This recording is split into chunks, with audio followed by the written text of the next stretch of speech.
This is the number one advice for anyone at any level when it comes to steering technique.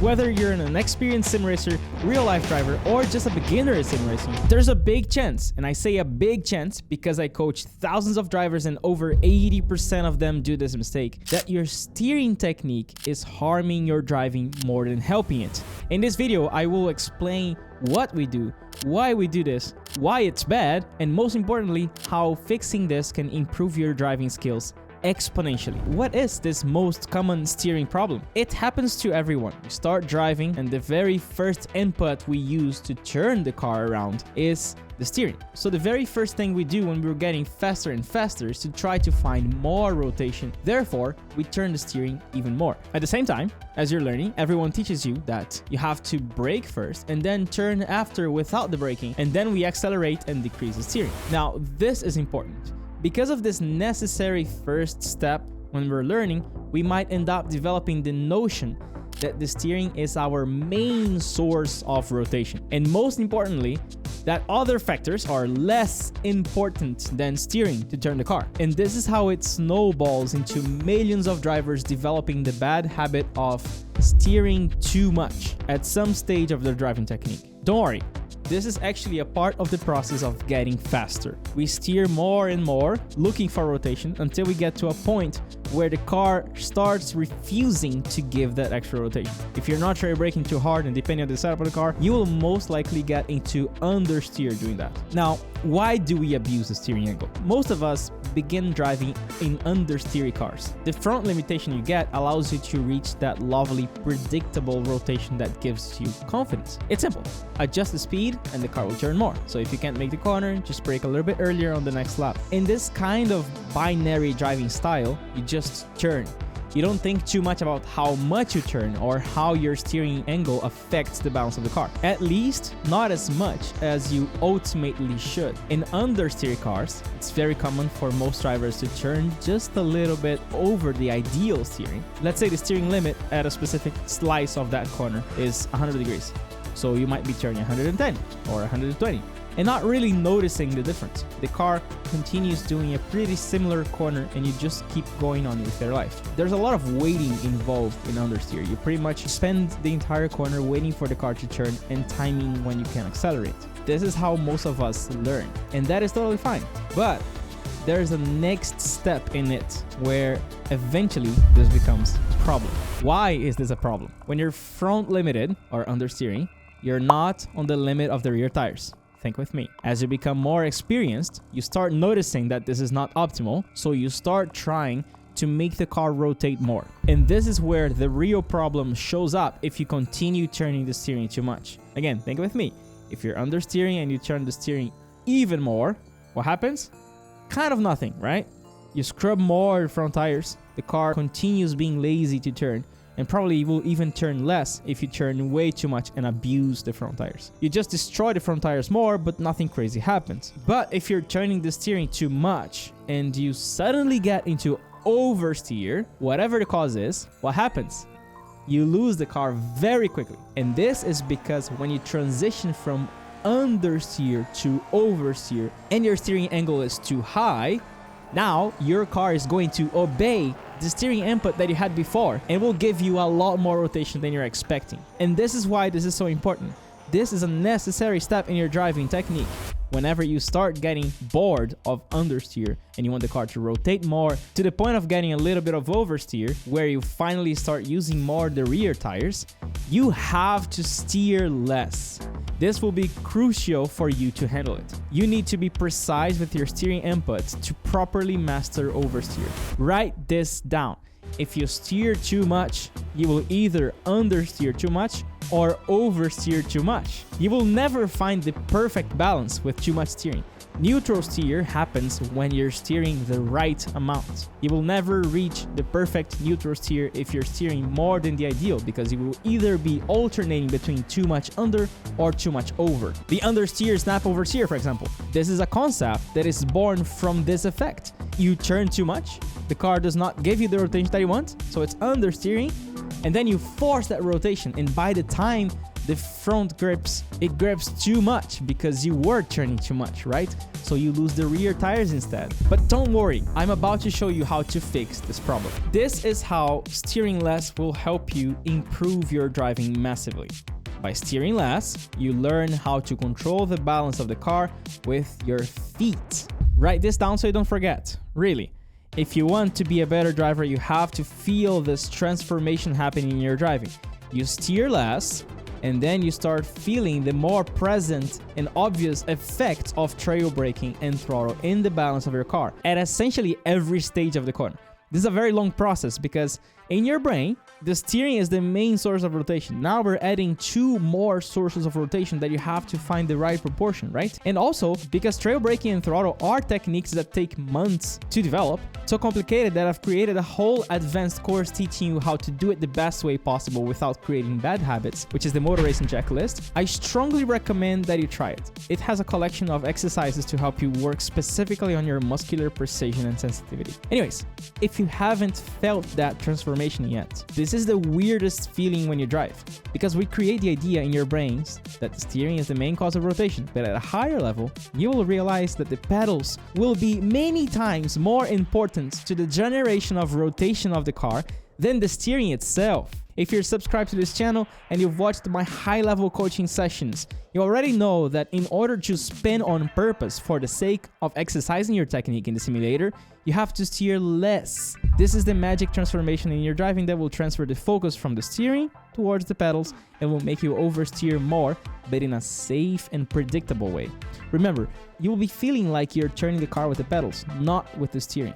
The steering points the direction, and the pedals will amplify that rotation. And this is the most important thing from this video. If you're still turning too much, that might be the reason you are not able to learn trail braking. Because in order for trail braking to work, you need to be at the right slip angle. If you're abusing the fronts, the car's already understeering, the fronts are already struggling with grip. So adding grip might not work at that point, especially if the car already has ABS. You're just gonna go straight to ABS and the car is not gonna gain any rotation, it's just gonna maybe understeer even more. So if you steer less, then you become capable of feeling the difference when you trail brake. A lot of students say, I cannot trail brake, I try everything, it does not work. And in 1 hour of session, essentially I say, hey, turn less. And they're like, oh wow, the car is turning now.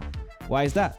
Because now they're bringing the steering back to the optimal slip, to the optimal amount of steering that the front tires can take. And then at that point, the trail braking starts working. Now, let's see some examples. So these might be a little bit too advanced, but these are great examples of everything that we talked about in this lesson so far. Let's watch this corner from a high-level student who was struggling to get more rotation out of the car.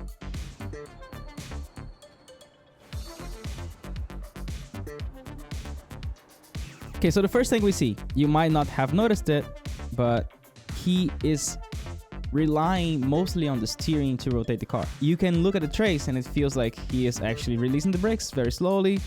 He is trail braking. You can see the braking going down like that, and you can see that he maintains the brakes as he steers into the corner. But if you look closely, like very closely, you will see that right now here, he drops his brakes from 80 something to 20. He dropped the brakes actually before he started adding more steering. Now he's adding a lot more steering here, but he already had less brakes. So he's still relying too much on the steering, and he is still steering too much, and the car is still abusing the front tires. Of course, at his level, that's a little bit more difficult to identify, but that's what I want you to get, you know, like to get more precision, more sensitivity to the subtle details, because that's how you're gonna really learn, especially if you're getting from the intermediate level towards the higher level of driving. So as you can see here, he drops the brakes and then he turns. He drops the brakes and then he turns. It's not as if he's really dropping the brakes to zero and relying only on the steering, but the proportions are still not ideal. We spent a whole hour only working on this, and I asked him to generate so much rotation without using the steering, relying on the pedals. So he had to steer less and feel the effects of weight transfer, the effects of engine braking, so that he could realize the power of the engine braking and the trail braking in the generation of rotation instead of only focusing on the steering. And this happened. Now, let's watch this again. Look at how much steering he's using. That's it. That's it. That's what, 5 degrees of steering? Maybe a little bit more than 5. And he is losing the car. That's because he, at that speed in this corner, is already at the optimal slip angle of the front tires with a tiny amount of steering. And this is kind of counterintuitive if you're beginning. Like I said in this video, if you developed that habit of steering too much, you never get to try and realize this because you're always over the limit. And as long as you're steering too much, you can't try it. So you have to steer less to be able to practice more correctly the ideal trail braking for this corner. And then as he was improving this technique, steering less and turning more with the left foot, he started realizing how much rotation available he had and how much more speed he could carry in the corner, which is the most important thing for motorsports. There you go, that was already better. Still understeering a little bit too much, but already much less steering than the other examples. And the best example of all is my lap at Sebring with the Radical in real life. This was the fastest official test session lap in my class, and look at how much I steer on corner entry and how much the car actually goes. So this is the best example because you can see that I barely steer with steering. I mostly steer with the pedals. So turn in, just by braking a tiny bit, 20%, and using the engine braking, the car feels like it wants to go. And you need to turn in just that amount. So look at that. That's it. That's it. The car is going. The car is going. If I turn more than that, off the throttle, on the brakes, with the engine braking, I will actually lose the rear. So that's how important it is to steer just enough so that you can understand the power of trail braking and engine braking in the generation of rotation. I'm saying it a million of times in this video because that's my teaching method. It takes a while for your brain to really understand how powerful this is. And then as soon as I get back on power, here of course I turn a little bit more because now the car is understeering just a tiny bit on this setup. And then I could get away with a little bit more steering. And then you see absolutely the same thing right here. Start braking. That's it. That's it. Look at this. This is important. What happened here? I'm gonna turn in. This is my turn in. That's it. That's it. Now, the car has a little bit of steering. The car has trail braking and the engine braking. It's gonna rotate too much. So I'm gonna have to already make a micro correction here. See, I turn in a tiny bit. I already get the car to micro oversteer, and then I just maintain that micro oversteer, which is the neutral steer, right? Like the car just sliding all 4 tires. Lovely. You have to steer just enough. You see, if you steer too much, again, you're gonna get either too much under or you're gonna lose the car. And then after the correction, boom, boom, few corrections here and there, and the car is just dancing, but the whole platform is on the limit as much as possible. And then same thing for this next corner. I turn in. Oh, I'm decelerating. You can hear it. That means I'm off the throttle. The weight is on the front and the car already wants to turn. But if I want to really get that much rotation, I have to steer less. This car is oversteering off throttle. So when the car is oversteering off throttle, it kind of forces you to steer less already because it kind of, you realize that there's no room for being over the limit and still get away with a nice oversteer. If you just turn too much, you're gonna spin. So that's why oversteering cars are actually quite good at this phase of your technique to help you bring that steering input a little bit down. And this is what happens if you're not aware of the power of your trail braking in the rotation of the car. Absolutely the same thing here. Look at how much I steer.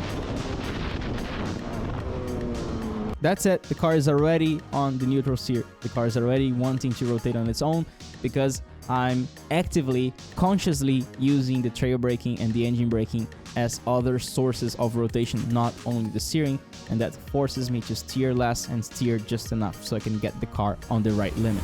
So I have a challenge on this video. I want you to try these techniques and I want you to write it down how it felt. I want you to check your telemetry and see if you were steering too much, if you were understeering too much, and if by transferring that technique of rotation towards the engine braking and the braking, you got the car to turn more with less steering. if you make this work, please leave a comment on this video so you can share your experience with everyone. And if you like this kind of video, please subscribe and leave your like so I can know that I need to make more of these. Sim racing is growing more and more, and it's bringing real-life racers and sim racers together. This is making the competition level rise like I've never seen it before. So if you want to become that competitive, the secret is in the driving technique more than equipment. My professional driving technique course, the Motor Racing Checklist, already has over 3,000 drivers, including real-life drivers and professional esport drivers, just so you know how good it is. I made this course after coaching over 2,000 drivers in one-to-one live sessions, and it contains all the advanced concepts, techniques, and exercises that I've developed with my students over all these years of coaching. It's perfect for any simulator,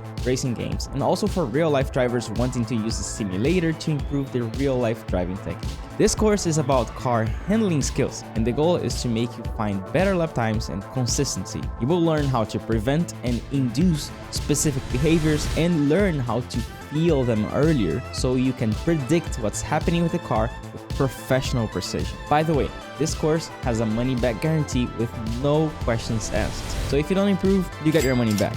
And you can join my Discord to read reviews and ask any questions. Join the course now, and I will see you on track.